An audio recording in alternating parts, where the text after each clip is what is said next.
not good morning in some parts of the world, morning or afternoon, wherever you are.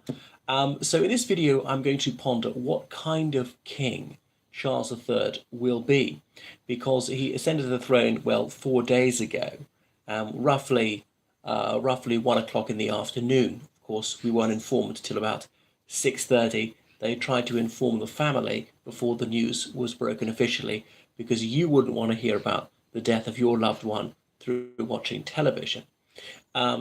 Anyway, so His Majesty is a man of strong opinions, and I had to control myself. I was about to call him His Royal Highness, but he's not His Majesty now, as he has ascended to the British throne. He's outspoken on the environment and has been for decades, long before it was en vogue. So this is both his strength and a weakness. He cares, he's trying to help, and tellingly, he rather admires George III, who some say was a catastrophic king at the time of the American Revolution and so on. But saying, well, at least George III had opinions, and he tried to do what he saw as his duty. He wasn't, what's the word, roi fainéant, who just slobbed around and was overly self-indulgent. So Charles III, he's harping on about the environment. Remember, he was awarded the Global Environmental Citizen Prize in 2007 by Al Gore, shortly after An Inconvenient Truth came out. So he's got a podium on that, and he cares about education, was to persuade the Labour government of Tony Blair to bring back in grammar schools. He was hectoring the then Education Secretary, David Blunkett, to do so. He has opinions about the countryside, about farmers, and so forth. He's a stalwart advocate of the Commonwealth. He's obviously head of the Commonwealth now. But these are also debilities, because he couldn't keep stum. He's got to keep his views to himself. And he was always minded to opine, and writing his notorious Black Spider letters to politicians, called Black Spider because of the handwriting. So lobbying them to do this and not to do that, and so forth. And some people say this is unacceptable because, yes, he was the Prince of Wales, but he's not to have any political sway. The crown must be above politics, and therefore he's to keep his snout out of tendentious topics.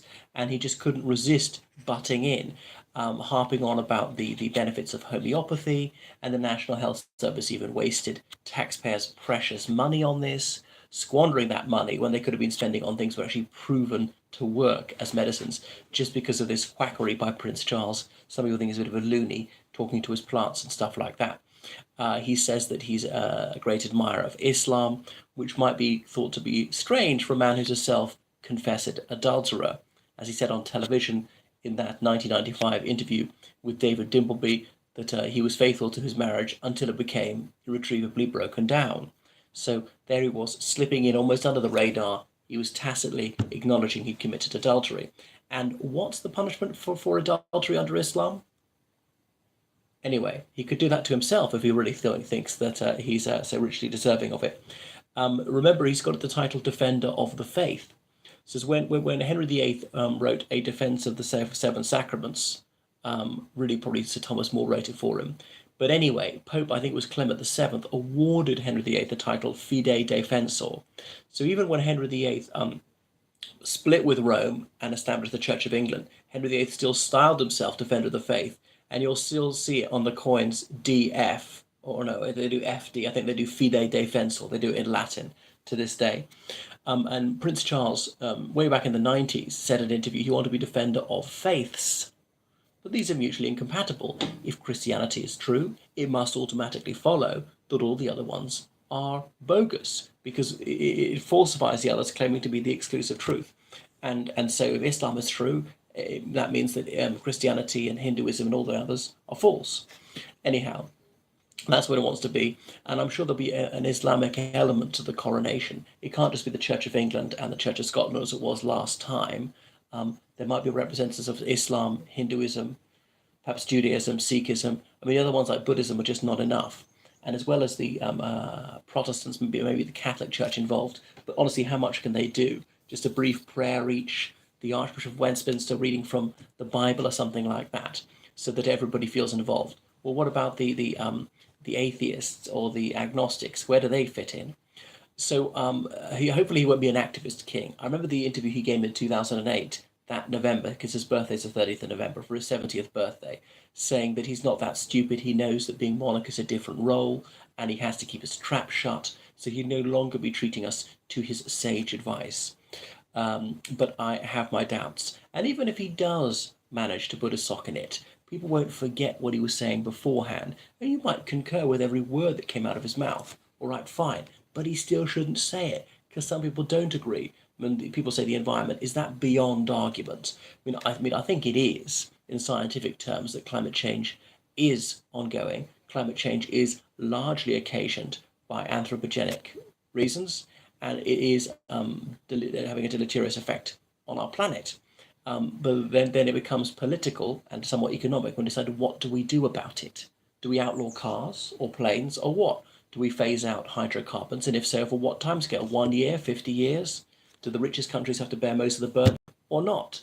Wind farms, should we put them, or solar power? Is nuclear energy, is that a bridging solution?